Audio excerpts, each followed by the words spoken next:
Bismillahirrahmanirrahim. Assalamualaikum warahmatullahi wabarakatuh. Pertemuan informatika kali ini itu kita memasuki pertemuan kedua, dan video ini saya persembahkan bagi Anda yang belajar online ya di kelas 7. Nah, hari ini apa yang akan kita pelajari? Yang akan kita pelajari adalah bagaimana cara menampilkan data dengan grafik. Nah, kenapa terkadang kita membutuhkan data berupa grafik? Nah, kalau bisa dilihat data-data ini ya, misalnya, nah ini kita agak sulit membaca. Misalnya di penjualan toko misalnya, berapa angka yang paling besar? Ya kan itu biasanya agak sulit. Di bulan berapa yang paling besar? Kantin di bulan berapa yang paling besar? Itu biasanya agak sulit. Kenapa? Karena mata ini men-scan satu demi satu data yang ada. Nah, beda dengan kalau dia berupa chart ya. Kalau dia berupa chart, itu bisa langsung ketahuan. Cukup kita melihat titik yang tertinggi. Titik yang tertinggi nanti, inilah penjualan yang tertinggi. Jadi, sekali lagi, dengan chart atau bagan, itu kita dibuat lebih mudah ya dalam segi membaca data. Jadi tentunya tujuan pembelajaran kita kali ini adalah anak-anakku semua itu bisa membuat bagan atau chart di Microsoft Excel. Nah, baik. Sebelumnya kita akan membuat yang ini dulu ya, tabelnya dulu, tabel datanya dulu. Nah, di sini Ustadz sudah buat, cuman Ustadz jadikan fontnya warna putih karena Ustadz mau ulangi pelajaran yang sebelumnya. Jadi Ustadz mengingatkan kembali kalau di pelajaran sebelumnya itu kita sudah mengidentifikasi yang mana namanya kolom. Jadi yang A, B, C, D, E, dan seterusnya itu adalah kolom ya. Adapun 1, 2, 3, dan seterusnya itu namanya baris. Jadi kalau dari atas ke bawah itu namanya baris, kolom, mohon maaf. Dari atas ke bawah namanya kolom. Dari kiri ke kanan itu namanya baris. Nah, baik. Selanjutnya, yang kotak-kotak kecil ini namanya sel ya, seperti yang sudah kita pelajari sebelumnya. Ini namanya sel, dan sel ini masing-masing memiliki nama tergantung sel berapa yang aktif. Contoh, yang ini namanya sel I6. Kenapa bisa dikatakan sel I6? Karena dia berada pada kolom I, baris ke-6. Jadi kolom I, baris ke-6. Nah, itu namanya sel I6. Kalau barisnya adalah C1, berarti nama selnya adalah C1. Nah, baik, kita lanjut untuk membuat datanya. Nah, sekarang di sini karena saya sudah punya datanya, silakan Anda sekalian membuat data seperti yang di buku ya, atau di sini Ustadz sudah buatkan. Nah, Anda tinggal mengetiknya. Nah, sebelum kita lanjut, kita sedikit ada tambahan lagi. Review materi sebelumnya, total penjualan itu, ini kan dia hurufnya atau kalimatnya atau katanya, keterangannya itu melebihi lebar dari selnya ya. Nah, ini nantinya akan berpengaruh ke tampilannya. Tampilannya maksudnya bagaimana? Ini misalnya kalau kita kasih garis, kita kasih border seperti ini. Nah, ini kelihatannya kurang elok ya. Kalau saya print, nah ini kelihatan kurang elok. Coba dilihat. Ini ya. Nanti hasil printnya itu kelewat. Nah, bagaimana caranya supaya rapi? Supaya rapi, ini saya seleksi karena ini kita mau perbaiki. Setelah itu kita pilih format ya. Nah, kita pilih auto width, lebar ya. Kita bisa lihat ikonnya. Kita buat dia otomatis menyesuaikan dengan lebar keterangannya. Oke, berhasil ya. Di sini juga masih ada beberapa yang butuh pelebaran. Kita bisa lakukan secara manual atau bisa dengan cara otomatis tadi. Nah, baik. Silakan anak-anak sekalian membuat tabel seperti ini, dan ini nanti adalah acuan datanya. Ini adalah acuan data untuk membuat chartnya. Dan di sini saya juga telah membuat.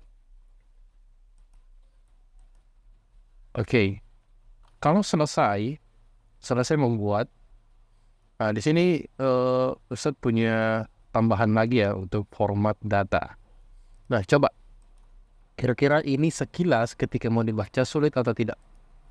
Mungkin kita agak sulit ya. Ini kita mengira ini antara 5 juta, 54 juta, atau 545 juta.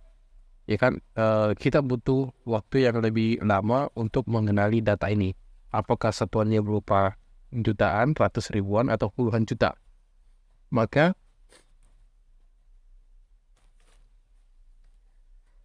formatnya itu kita butuh perbaiki. Karena ini angka dan lebih khusus dia adalah mata uang, maka kita ubah dia ke dalam bentuk currency. Caranya bagaimana? Nah, jadi dengan mengubah formatnya tujuannya agar data ini mudah dibaca. Nah, biasanya dalam mata uang juga setiap angka ribuan itu dikasih separator ya, atau pemisah berupa titik. Nah, ini kita seleksi semuanya. Setelah itu kita klik kanan. Setelah itu kita pilih format cell. Nah, ingat ya, di sini ada banyak data, ada general, number, ada currency. Dan currency ini akan kita pakai. Nah, karena kita orang Indonesia, maka di sini kita akan pilih simbol Rp ya. Nah, kita cari IDR, atau kita tidak pakai IDR ya, kita pakai Rp. Kita cari Indonesia.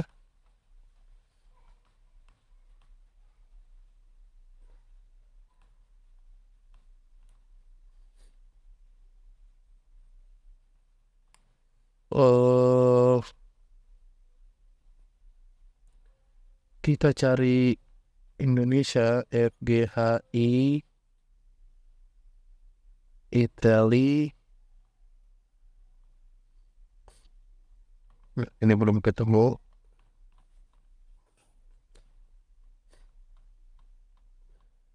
Ini dia. Ada RP Indonesia. Oke, ada ya. Nah, ini bisa dilihat previewnya. Previewnya ada 5, separatornya pakai koma. Jadi setiap 3 angka itu dikasih pemisah. Nah, cuman di sini ada titik dan ada 2 angka di belakang ya. Itu adalah bilangan desimal. Nah, itu di sini kita tidak akan pakai. Ini kita jadikan 0 ya. Jadi kalau kita aktifkan desimalnya memberikan angka, jadi semakin banyak angka desimalnya, maka dia akan semakin akurat. Tapi karena kita tidak butuhkan, makanya kita jadikan 0. Setelah itu kita OK. Hasilnya seperti ini. Kita lihat lagi format cell. Oke, seperti ini ya. Kita lihat arrangement. Apakah ada yang mau diubah? Oke, nggak ada. Sekarang kita lanjut. Nah, selanjutnya di sini kita akan menghitung berapa total penjualan antar toko dan kantin. Jadi penjumlahan ini sama-sama di pemasukan toko dan pemasukan kantin itu kita akan jumlahkan dan simpan hasilnya di sini. Nah, ini adalah pemasukan koperasi sekolah. Nah, bagaimana caranya anak-anak sekalian untuk menjumlahkan 2 angka ini atau 2 data ini? Pertama, kita bisa menggunakan rumus tambah ya. Dan ingat, semua rumus di Microsoft Excel itu menggunakan sama dengan. Jadi kalau videonya terlalu cepat, Anda bisa pause ya. Pause lalu mempraktekkan agar mudah untuk diikuti. Jadi sekali lagi, setiap rumus ya di Microsoft Excel itu diawali sama dengan. Nah, sekarang apa yang kita akan lakukan? Kita akan menjumlahkan pemasukan toko dan kantin di bulan Januari. Nah, jadi kita klik yang ini, tag. Ini ya, diklik. Nah, tentunya muncul pertanyaan, kenapa muncul B4? B4 ini maksudnya adalah sel yang aktif berada di kolom B baris ke-4. Makanya muncul B4.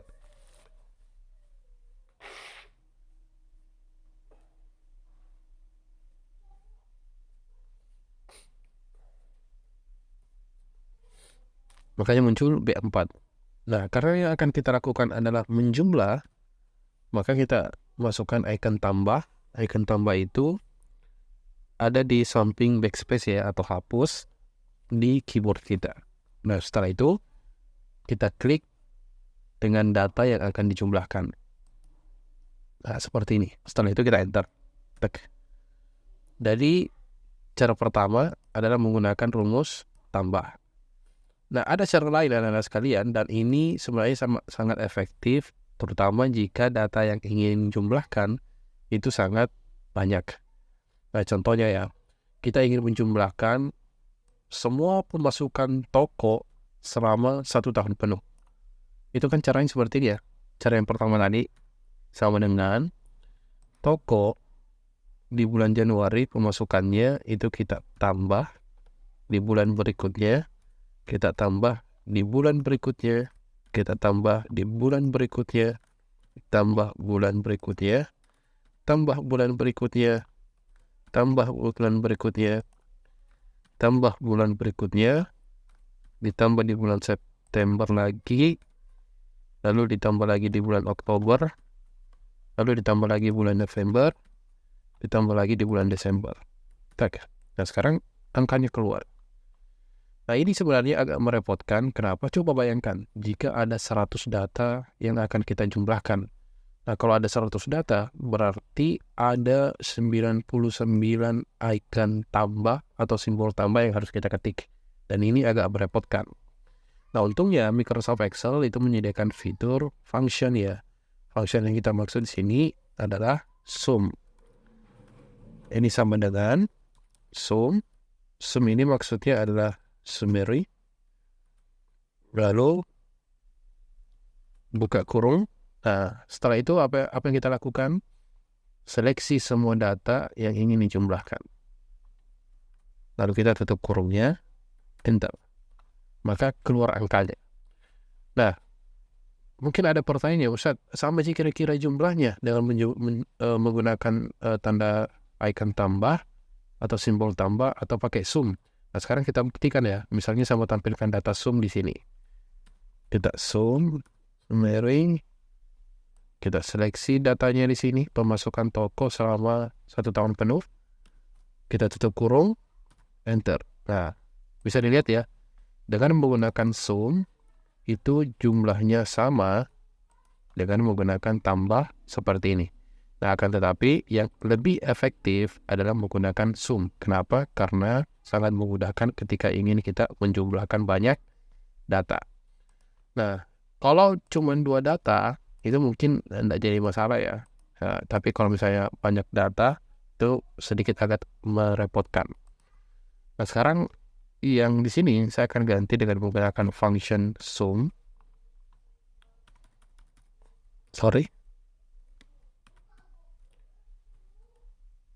Sum, buka kurung. Nah, kita seleksi semua data yang kita mau tambah. Klik tahan geser ya. Oke, tutup kurungnya. Nah, jumlahnya sama ya. Nah, sekarang ini akan merepotkan juga kalau kita mau ketik satu-satu di sini.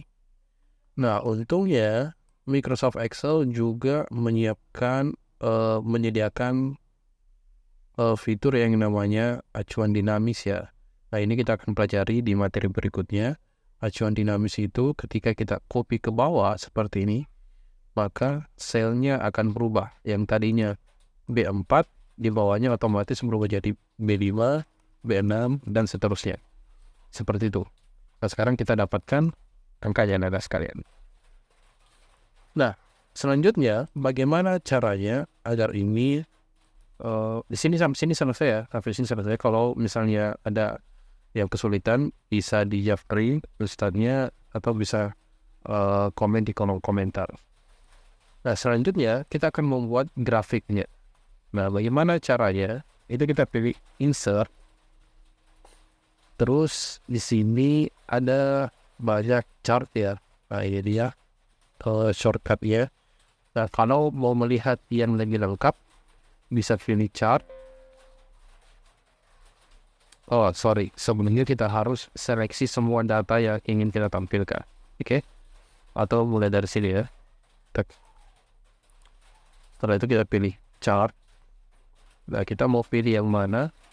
Misalnya di sini kita mau menampilkan semua chart. Kita pilih lain seperti yang di before. Nah, kita pilih yang ada titiknya. Wah, kita pilih yang ini ya. Common animated with it. Oke. Nah, start. Capnya sudah kirim. Nah, kalau ditanya yang berwarna biru, orange, dan abu-abu ini apa? Ini ada ikonnya. Kalau yang biru ini adalah toko, yang orange yang adalah kantin, total penjualan itu adalah yang warna abu-abu. Kalau ditanya di bulan berapa total penjualan yang paling tinggi, masa langsung ketahuan. Oh, ini yang paling tinggi. Berarti kalau kita lihat di bawah ini itu ada bulan. Seperti itu ya. Karena hujan terlalu deras dan metabolis tidak kedengaran suaranya. Ustadz cukupkan sampai di sini, silahkan dipraktekkan. Dan foto tugasnya itu di foto ya, di screenshot dan kirimkan ke WhatsApp. Sampai jumpa. Assalamualaikum warahmatullahi wabarakatuh.